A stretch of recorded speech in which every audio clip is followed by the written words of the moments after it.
I'm Stefan Baumann. I would like to invite you on a special journey to discover the splendor, encounter the grandeur, feel the excitement.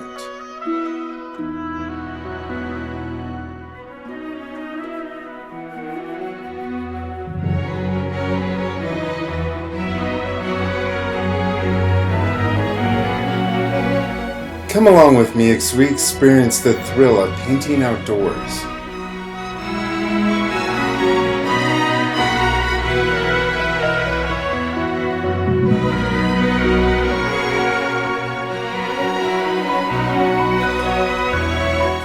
A 3-day journey that will change your art forever. In one of America's most stunning locations, Mount Shasta.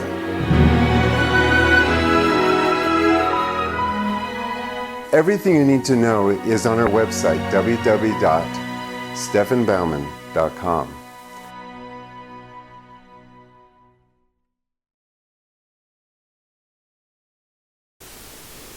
Welcome to day number 314. We have a celebrity in our midst, Stefan Baumann, who of course is the art teacher on PBS. Stefan, welcome. Welcome. Welcome to my post studio. This is not quite the studio I usually work in, but this is my winter studio. Okay, well, we'll learn all about that today. What are you going to teach us? I'm actually going to try to do a painting from start to finish. I don't know how far we'll get, but I will be doing a lot of explanation along the way. Okay, now you say you have a winter studio and a summer studio. Tell us quickly about that. Well, the winter studio is actually up in my house. It's also closer to the internet. That's where I do all my coaching. And then my summer studio is actually one of the horse barns that's I spend most of my time in. And you live in you live north of San Francisco. Where do you live? Mount Shasta. Mount Shasta. Yeah, so it's beautiful. Snow. We had 4 feet of snow over the weekend, and then it rained for the last 2 days, so we have 4 feet of slush. So not a good day to go out and paint outdoors.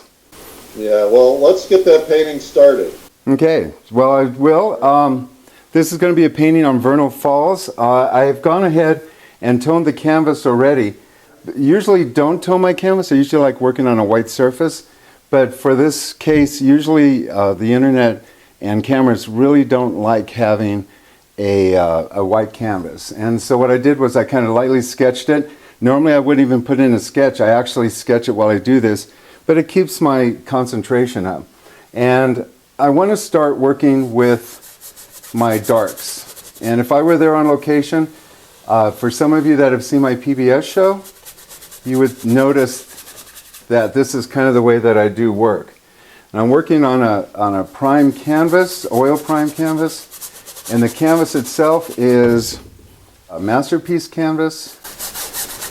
Oh, that's good stuff. Yeah, it is good stuff. I'm nothing but the best to do a demo for you guys. So, well, of course. So if I were outdoors painting, I would be doing the exact same thing. Actually laying in my sketch and laying in my foundation. This is Vernal Falls. It looks like a raw sienna or burnt umber. What is it? This is asphaltum. This is the color that, when we do the conventions, this is the color that everybody gets wild over when I do the demos. And they go out, I buy this one from Richardson. Again, it's called asphaltum. It's actually used to be made out of mummy shells back in the old days. And Sargent and some of the really old painters from the 1880s, 1890s would actually use this. One thing I wanted to address real quick is that for me, I have like 12 keys, and if you ever spend any time reading my blogs and whatnot, I make a point that the horizon line is one thing that's overlooked a lot. And I want to make sure that I always want to have a horizon line in here. It's really important. Most artists don't know it, but the horizon line is exactly where your eyes are. And you kind of have to keep in mind that everything above you is going to be looking up at. And everything below that horizon line you're going to be looking down at. So if we're actually looking at rocks below the horizon line, the rocks down here we'd see the tops of. And here we're actually looking up at the bottom of the rocks. And it's the same thing with trees. all these trees that go in here will actually we'll be looking up at them. So it's really important to know that. And the horizon line should be somewhere in the middle. Now, I know that everybody says, don't put something in the middle, but something has to be there. The main thing that you want to have in the middle of the painting is the horizon line, because that's the way that we see. We look out at things. No matter where we look at, the horizon line is definitely in the middle of our eyesight. Now, clearly, in this particular case, that horizon line is not at your eye level. So, explain that. Well, this is, if I were looking at the picture, it would be. So if I were out there on location looking at it. So the middle of the canvas is here, and this is lower, and this is somewhere in the center of the horizon line. And if I were standing on a rock looking at Vernal Falls, this is my relationship to Vernal Falls. And so you always want to make sure that that horizon line is in that center area. Does that make sense? Yep. Okay, so quickly I want to go in. Again, I'm using more asphaltum and cobalt blue. That's what kind of makes it, it's going to be a little bit grayer. When I lay in my painting, I usually start off with a combination of cobalt blue and asphaltum, because I can go back and forth between my dark gray, because the asphaltum and the cobalt make a gray, and my brown. Now, the original asphaltum was a fleeting color like the original alizarin crimson. It would ultimately lose a lot of it would fade, but these are now made with different substances. Yes. A lot of, in fact, Michael Harding uses brown oxide as a substitute color. So I'm going in, very quickly, I'm just going to sketch this in. And if I were... Huh? You guys tell us where you're coming in from, and I'll read them off from time to time to Stefan so that he gets a big ego. Well, I have coaching students all over the world, so I know they're turning in. All right, good. So I have over 100 coaching students that I coach worldwide. That's great. So it's a pretty big thing. So as you can see, I'm just very quickly laying in my base. This is where the falls will be. My easel's being uncooperative. And then we have the line up here. This is the mountain that's in back. There are a few little trees. And you know, the thing is, when you're working outdoors, you really have to think about Carlson's Guide to Landscape Painting. At the very end, he says the most crucial thing is memorization. And when you go out to a place like this, Monet said that the light changes every 7 minutes. So you got to literally memorize the lighting effect then.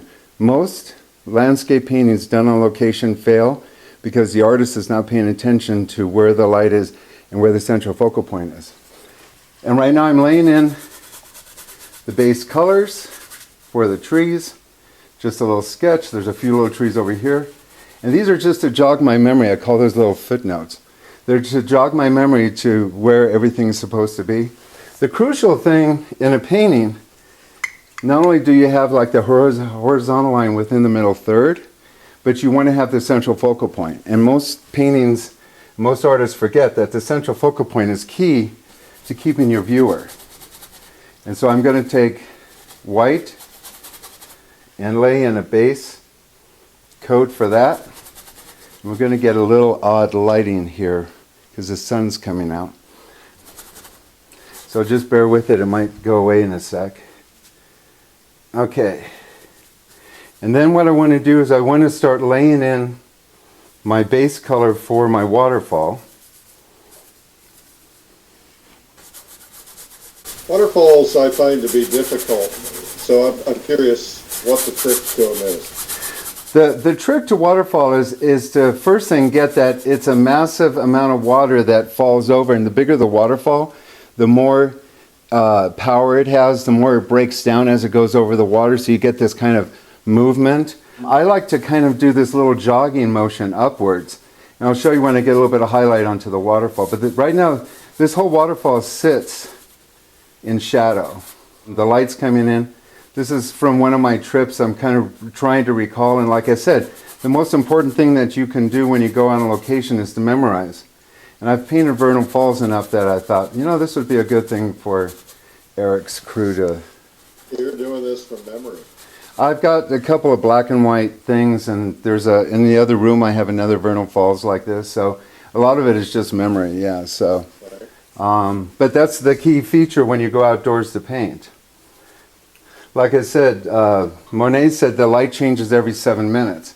So if you're not thinking about where the light is when you first start, you already failed at the beginning. Normally what I tell people is that before you start a painting, what you want to do is you want to sit down and look. And this is what Sargent did also. He wouldn't really care what was in front of him. He wanted a place that was comfortable, and he would just sit down, and then he'd look up. And he would study for about 10 minutes. No notons, no preliminary sketches, because while you're doing all of that, you're totally left brain thinking about your things, and you just have to be with it. And you'd be surprised how the brain memorizes things. And so when you actually sit in front of something and study it for a while, your brain actually absorbs it. You just kind of say, here's my light, here's my shadow. Actually say to yourself, what kind of story do I want to tell? Now, Eric, here you were saying about doing waterfalls. You know, it is about getting this energy.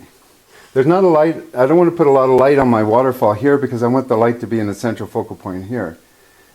What you do is you take the corner of the brush and you kind of do this little up movement. You actually start at the bottom of these little pillows that come down. If it's a much longer one, you start at the base, kind of do these little pillows and brush upwards. Okay, and while I have that color, I'm going to go ahead and start putting in a little bit of the sky. Normally, if I'm outdoors painting, I don't put in the sky because that's something you can kind of put in. Most of you do it when you're outdoors. Because it takes up time. You know, time is of an essence. You want to spend about 2 hours on a location painting.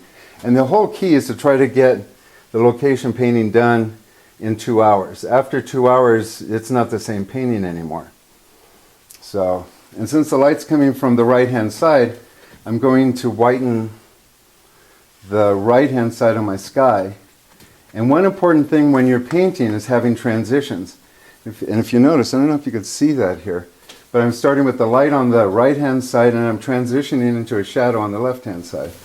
Yeah, yep, that's it. Okay, so... Hey, thumbs up and applause for Stefan, by the way. He's a great teacher. Thanks. Well, I can't wait to go to Colorado again to help students out at the convention in May. So... If you happen to sign up in May, be sure to look me down because I'm going to have some videotapes that I'm going to be giving away.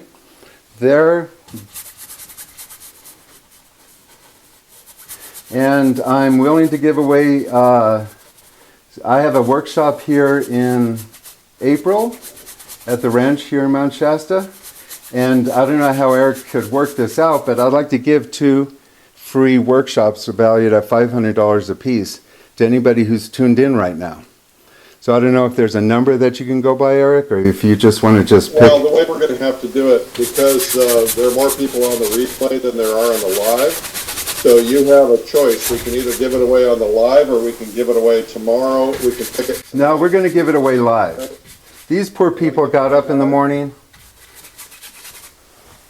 So towards the end, if you can remember, just, run some kind of way of, but I'd like to do that for you. All right. Okay. We'll do it. Of course, we're going to give away, what did you say, 3 workshops? 2 workshops, but you can make it 3 if you like. I'd like to get some people in. That's good. Two's good.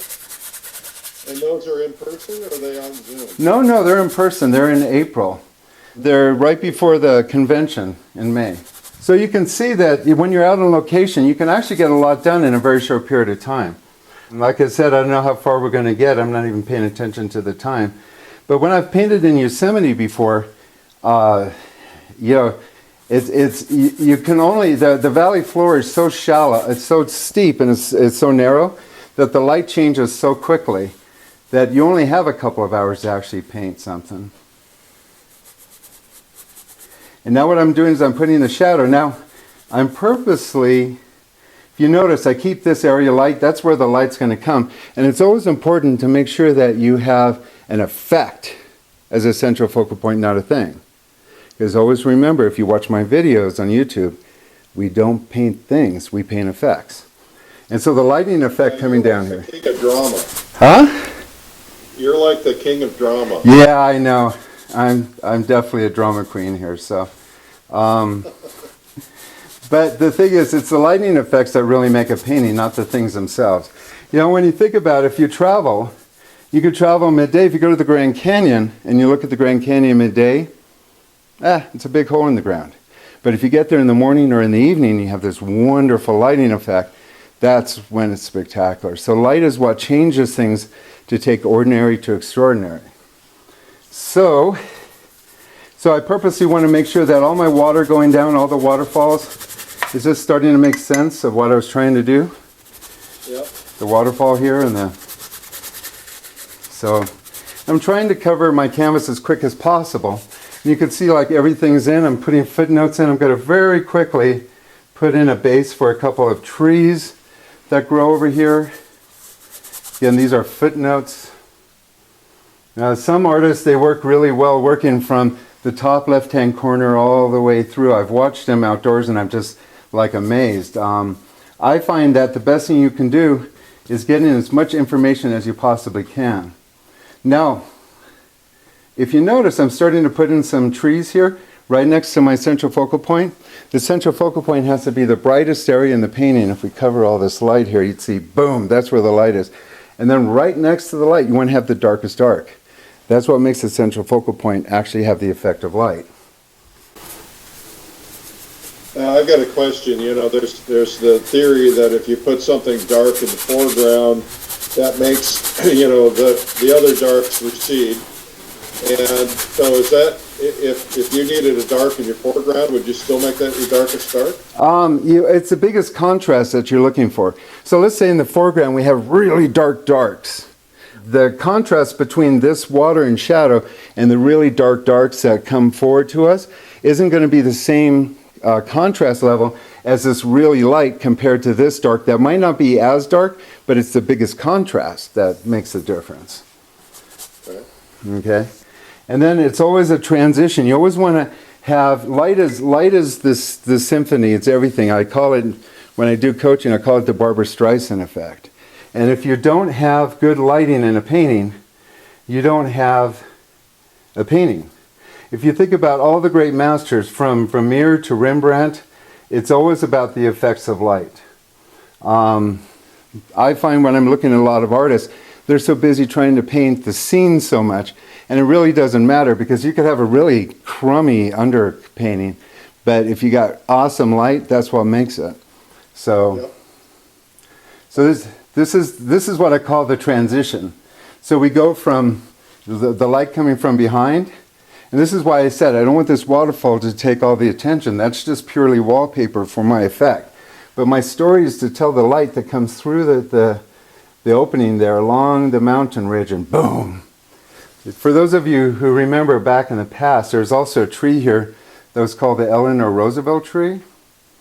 I still in honor, she's no longer there, but I still in honor always put her in because it reminds me of the first time I went to Yosemite.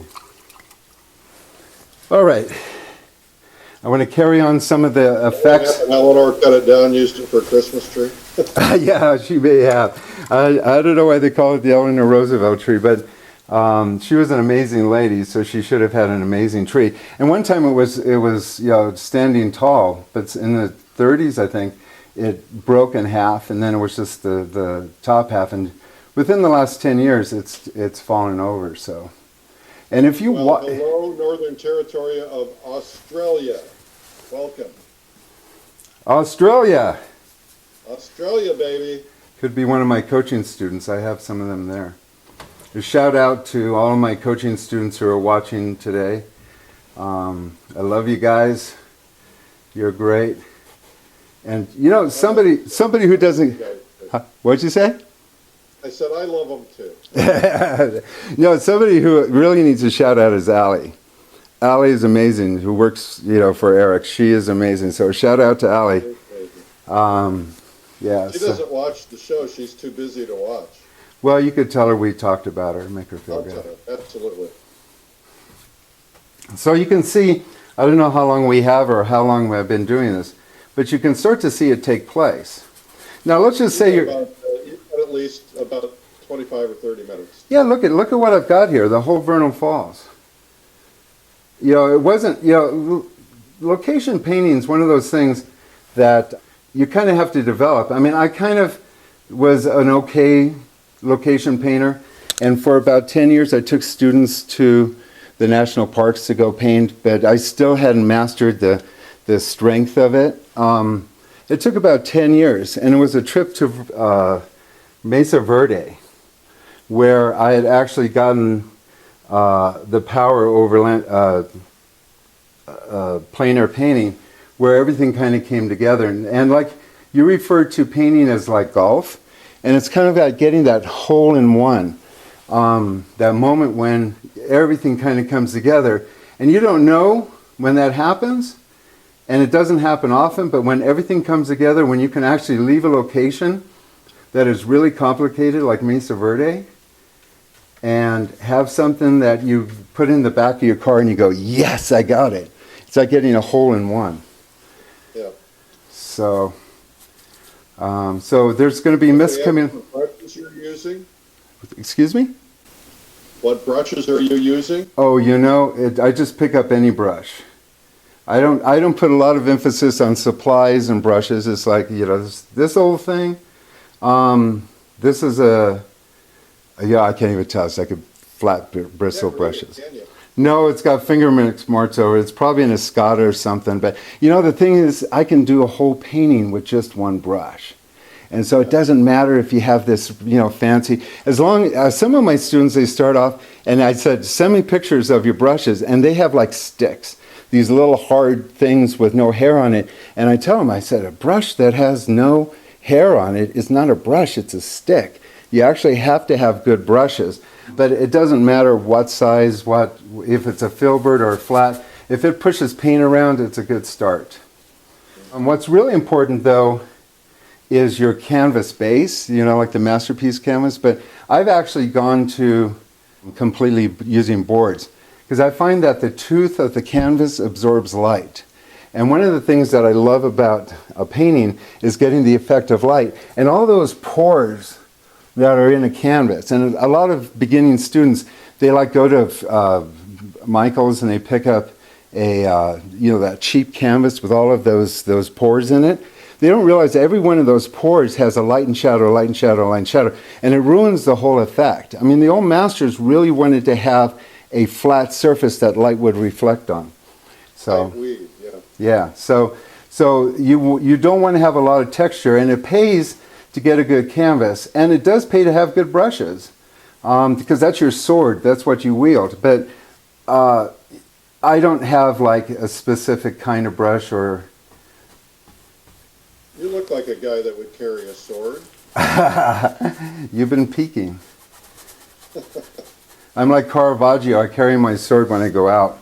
Some people carry guns, I carry my sword. But it's only a show sword. It doesn't cut very well. I use it to fillet brie and bread.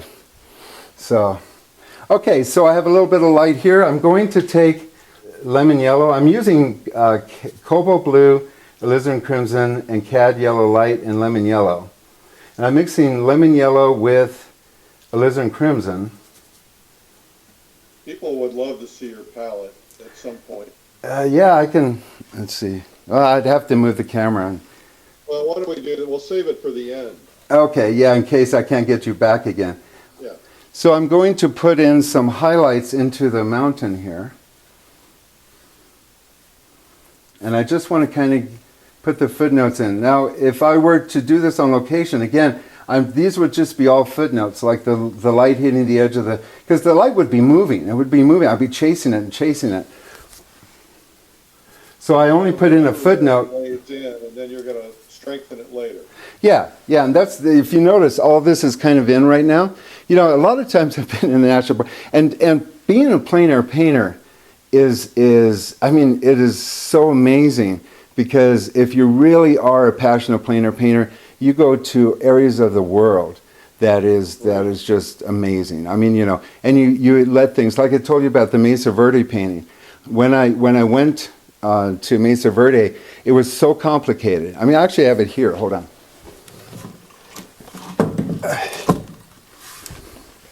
I don't know if you can actually see it, but it was, there we go. It was so complicated to be outdoors and paint such a complicated thing and try to do it in a couple of hours, that I went there really early and the park was closed, and the ranger came and said, "What are you doing out here?" And I said, "I wanted to get early and start painting this place, and now it's closed." And he goes, I'll open it up for you." So like stuff like that happens to you when you're a plein air painter. It may have been the fact that you were carrying a sword and he wanted to keep his head. Yeah, I know. That could very well be. That's how people recognize me, though. But this is the way I like to dress all the time. It stops traffic when I shop at Walmart. You make your own clothes too, don't you? No, I have them made, custom made. Oh, you have them made. You Yeah, design your own. yeah. No, I spend too much time coaching and painting. Not a lot of time for making clothes and whatnot. But surprising, a lot of people have adopted my look, so I've got to come up with something else. Again, I'm putting the footnote of more trees up above the waterfall. Now, I'm going to start putting in some of the rocks and formations here. Again, I don't want to have a big contrast here, because I want the big contrast to be over there.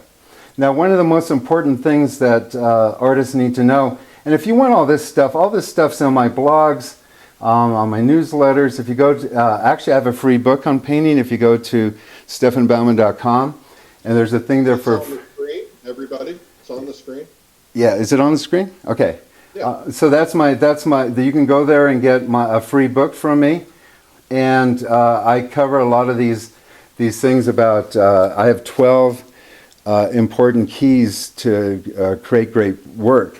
One of them is the central focal point. One of them is the horizon, what we covered here. I don't have time to go through all of them, but edges. And I find that artists, you know, when I have a student that comes in, they call me from Australia or somewhere, and they go, "Yeah, you know, I want to get more looser with my painting. I want to have, you know, that really like Richard Schmidt look." And what I tell them is that actually, if you notice how I'm flirting around all over, putting all these really broad dynamic brush strokes, this is the stuff that they want to get.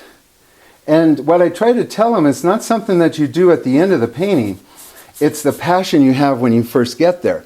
I mean, when you're out there painting for a couple of hours, you get worn out and you get tired.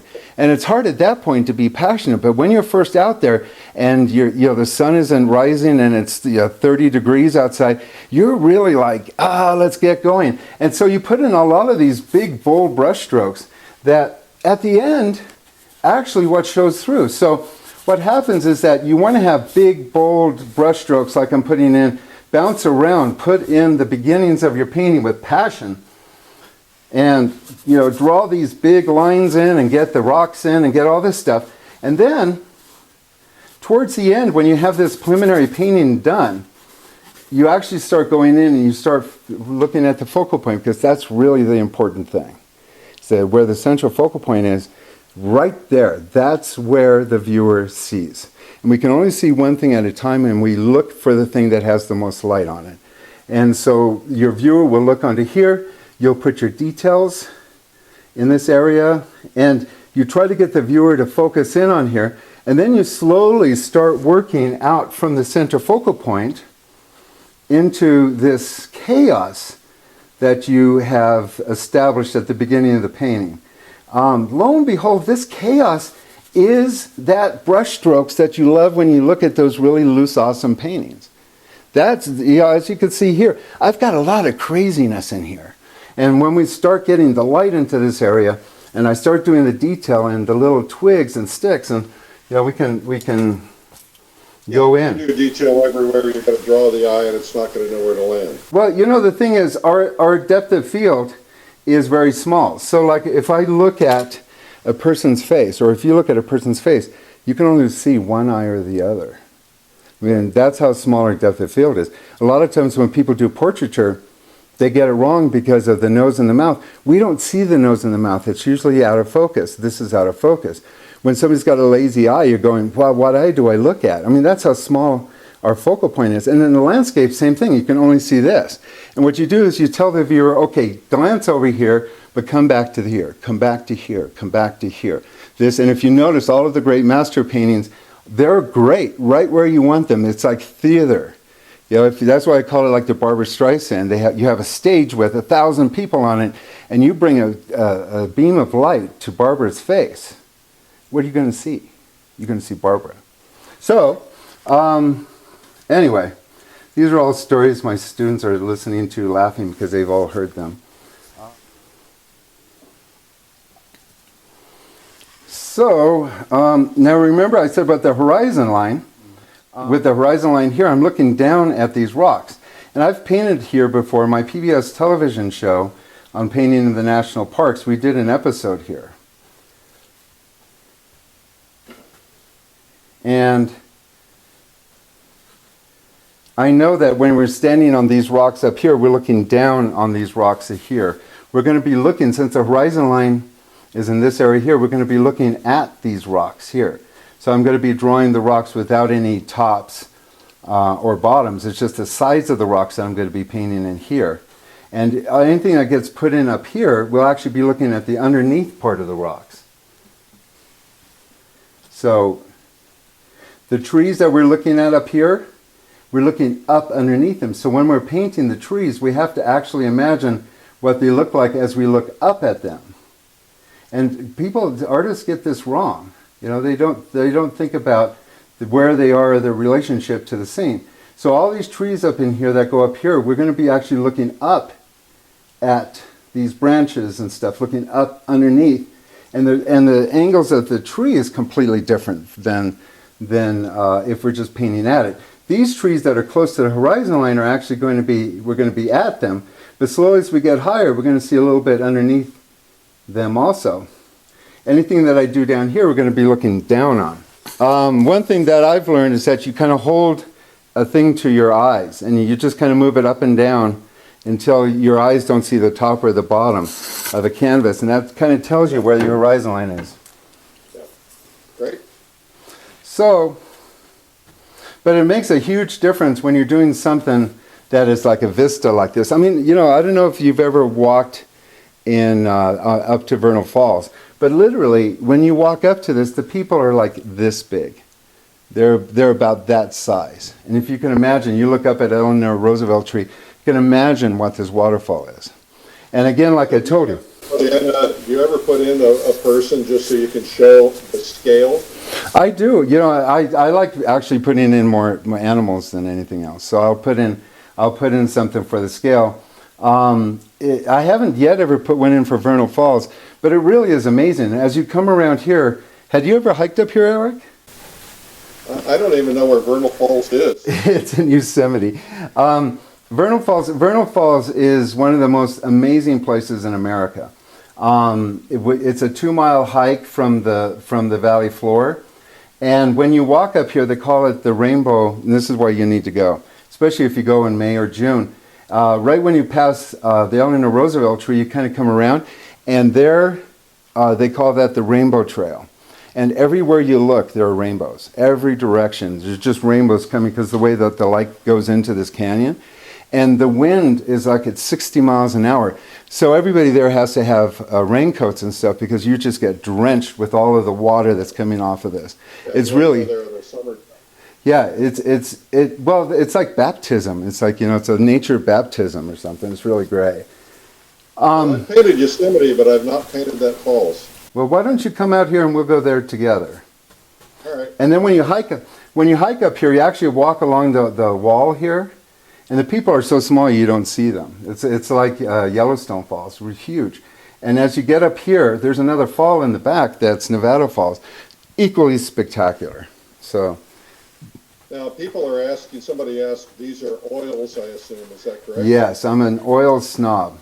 And students who start off with me coaching, they'll start off with watercolors and they'll start off with acrylics. But I get them going over to oils pretty quickly. I mean, with Gamsol nowadays and the different types of mediums that we're using, they're no longer dangerous. And notice I don't have, look, Mom, no hands. There's no gloves. The fear that's put out there is, oh, you're going to die. Well, think about Leonardo da Vinci and Michelangelo.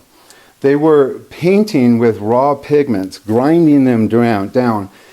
They were working with raw turpentines, and they lived to be 80, 90 years old, older than anyone else. Think how old they could have lived. Well, I know. Well, when you reach that certain age, I think everybody around them goes, God, I wish Michelangelo would die.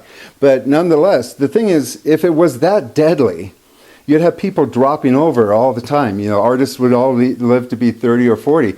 They all live to be older than anyone else. So if anything, and if you could, not Monet, but Manet died of syphilis. So actually sex is worse for you than oil painting. So give that a try. Yeah, let's open that dialogue. That'll be popular. I know. Well, that's just in case people are bored and they're not listening anymore.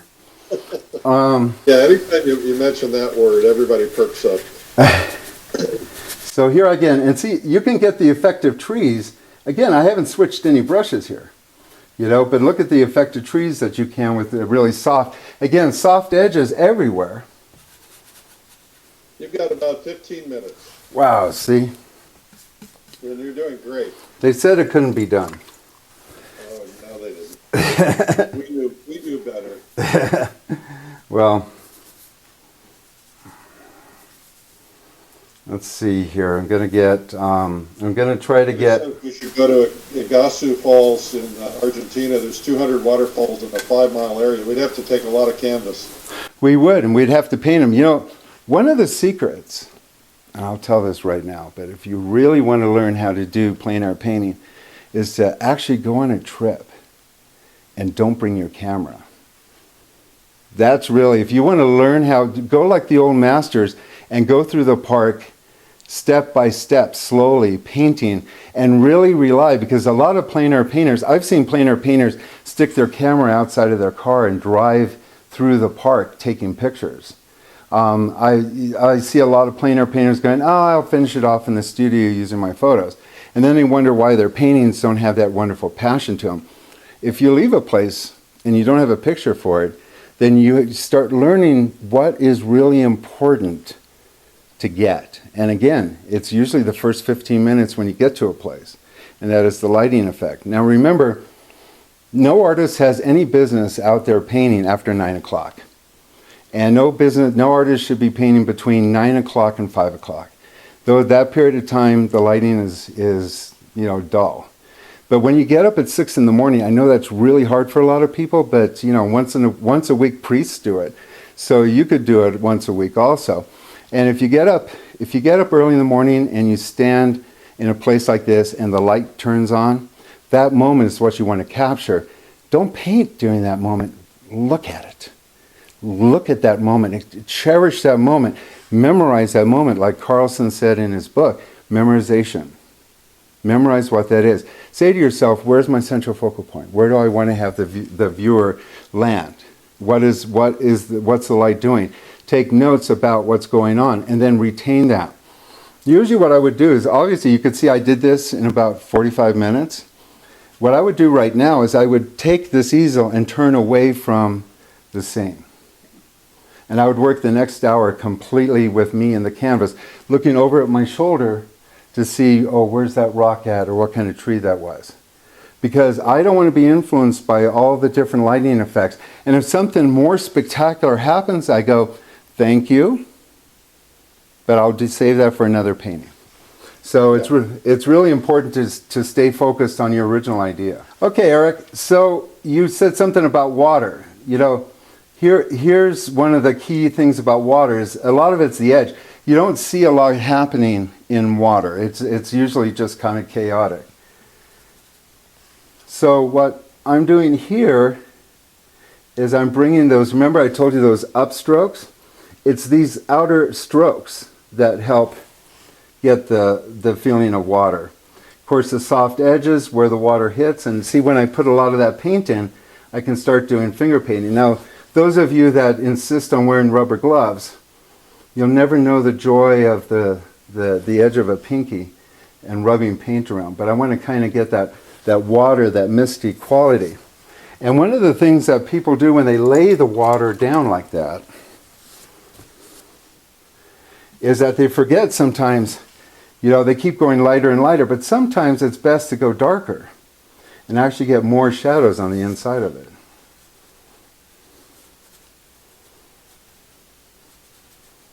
And that helps you, at this point too, you kind of do a reverse thing to help break up, because it's just textures, lots of different textures, all kind of in a shadow area, because you want to create depth, because there's a lot of water coming over that edge. I want to darken the rocks around the water. That helps bring more emphasis on my waterfall, but it also gives a feeling that the water is stained the rocks or wet the rocks some. Somebody asked what you keep dipping your brush into. I keep dipping my brush into turpentine to clean it. So it's just turp and a rag.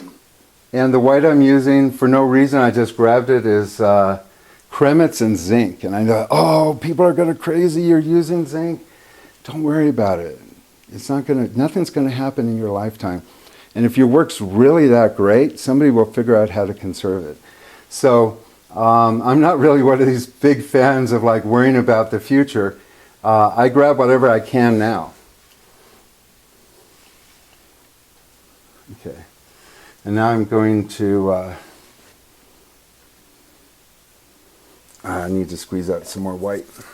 You never use white directly out of the tube, though. You always add something into it. Yeah, no, I never use pure anything. It's always a variation. And I keep my palette really simple. Like you said, I have cobalt blue, alizarin crimson, cad yellow, medium cad yellow light. I have a larger palette of highlight colors. Sometimes I use phthalo yellow green and cerulean blue. And my shadow colors are really kind of simple. It's usually the asphaltum. And I can, make a yellow ochre out of that. I've been painting for so many years that there's no mystery in color mixing for me. I think color is the least important in all of the whole fashion. I mean, you'll hear artists say value is the most important, but to me temperature is the most important, which is a whole another discussion. But anyway, so you can see I'm just kind of putting in, see the texture I'm putting in? Most people will take their waterfall and they'll go like, but water doesn't fall like that. It falls in bunches as it comes over these large falls. I'm going to take cobalt blue. So we're putting in, and again, I want to emphasize the edge of the waterfall. So I'm putting the dark along the edge. I put in, if you ever go to Vernal Falls, there's this wonderful transparent blue-green. Same thing at Yellowstone Falls. And so I want to put that blue-green in as a base. It only happens when the light actually hits it.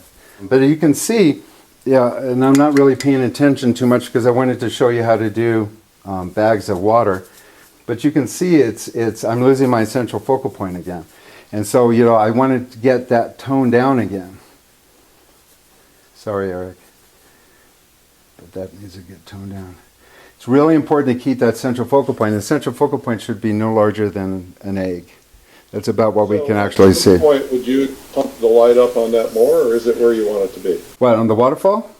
I will pump it up on the focal point. Oh, on the focal point? That's almost pure lemon yellow and white. Yeah, it's a little hard to tell. Maybe at the end we can take the camera and get a little closer. Yeah, so and then, here again too, I'm going to darken the water around it. People say, well, I can't get anything lighter because I've gone, it's like I'm using pure lemon yellow and white that doesn't get any lighter. What am I going to do? I'm going to die. And when you hit that spot, you have to make everything else darker. So by darkening the water down here, you can see that pumps the highlight back up here. And like I said, would you try to use a little bit of a complementary color, to that yellow? No, I don't like using complementary colors. They irritate me. You do? Yeah. The complementary colors. Again, I'm not a big color fan. I'm a temperature fan. But complementary colors, they cause a lot of vibration. They do catch your eye, but not as much as just the effect of light on something. Too much complementary color, like when you see an orange on a blue background, people go, oh, that's just wonderful. But it's really irritating when you see the two colors battling it out. It does make them bounce, but it doesn't feel like you want to look at that painting for a long time. So complementary colors are a bit overrated in my book. Again, that's me though. And I know a lot of people who turn into these videos, they're always thinking, oh, I'm going to watch Stefan today because I'm going to find out some magical, wonderful thing. Just that one thing that's going to change the way I paint forever. But, in essence, the best thing you can do is just paint, because everybody has their own little shtick. Well, I think you did say one thing that'll change their life forever, and that is don't paint things, paint light. Paint light, yeah. Yeah. Okay, so if you notice, I transitioned from a light to a shadow. You'll notice how my shadows are really intense here. I would even go so far, again, I'm going to clean my brush here. Same brush. And I'm going to even darken behind here. Later on, when I get into the studio or if I'm out there for a while, and I'm just bouncing all over here, and this is the way I paint though. I go out there and I put footnote, and then refine. But as I darken around here, that light just becomes more and more. You can see that. I don't know if you can see it on the screen. But it's a darkening of all this that makes the light bounce. So you can go back in and brighten something by darkening everything else around it.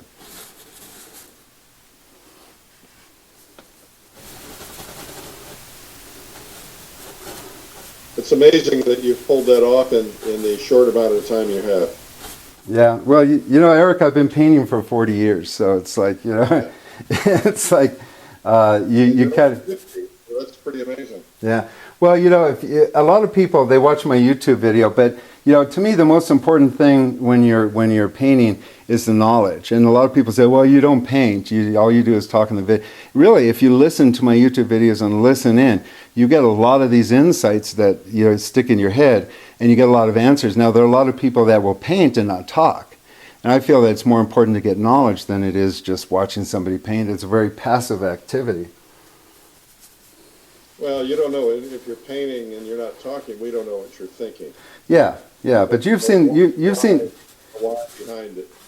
Yeah, Gurney said I have an uncanny ability to paint and talk at the same time. So but doing the television show, it's caused me to kind of get that way though.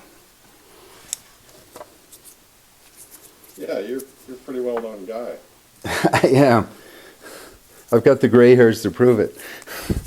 Well, Stefan, this has been a pleasure having you on today, and you're such a great teacher. Thank you. It's a passion. I mean, that's why I've got so many coaching students around the world. So, well, everybody go to stefanbaumann.com to find out about his teaching, his videos, his PBS show, which is called The Grand View, and probably 100 other things we don't know about. He's pretty industrious. Yeah, and I will be at your workshop in Colorado too. So. Yeah, at the Plein Air Convention. Plein Air Convention. Do people walk up to you and ask for your autograph? They do. They recognize me from PBS though. Is that a little weird? What's weird is when I'm at Taco Bell and they ask me, because I said, and I forget because we filmed that so long ago, but I'm still on the air. But yeah, people will actually start staring. I go, why are they staring at me? I usually think it's my clothes.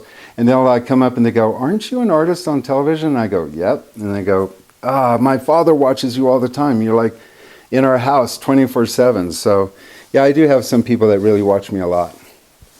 That's fun. That's great. Well, Stefan, thank you so much for being on today. Stefan, thank you again. Thanks, Eric. Have a good day. Visit him at stefanbaumann.com, StefanBaumann, 2 N's.com. If you'd like to try coaching for yourself, whether you're a beginner or an advanced painter, please don't hesitate to give me a call at 415-606-9074. Join us on our website at www.thegrandview.org and get more information about our show. There you can download our free book, Everything You Need to Know About Outdoor Painting.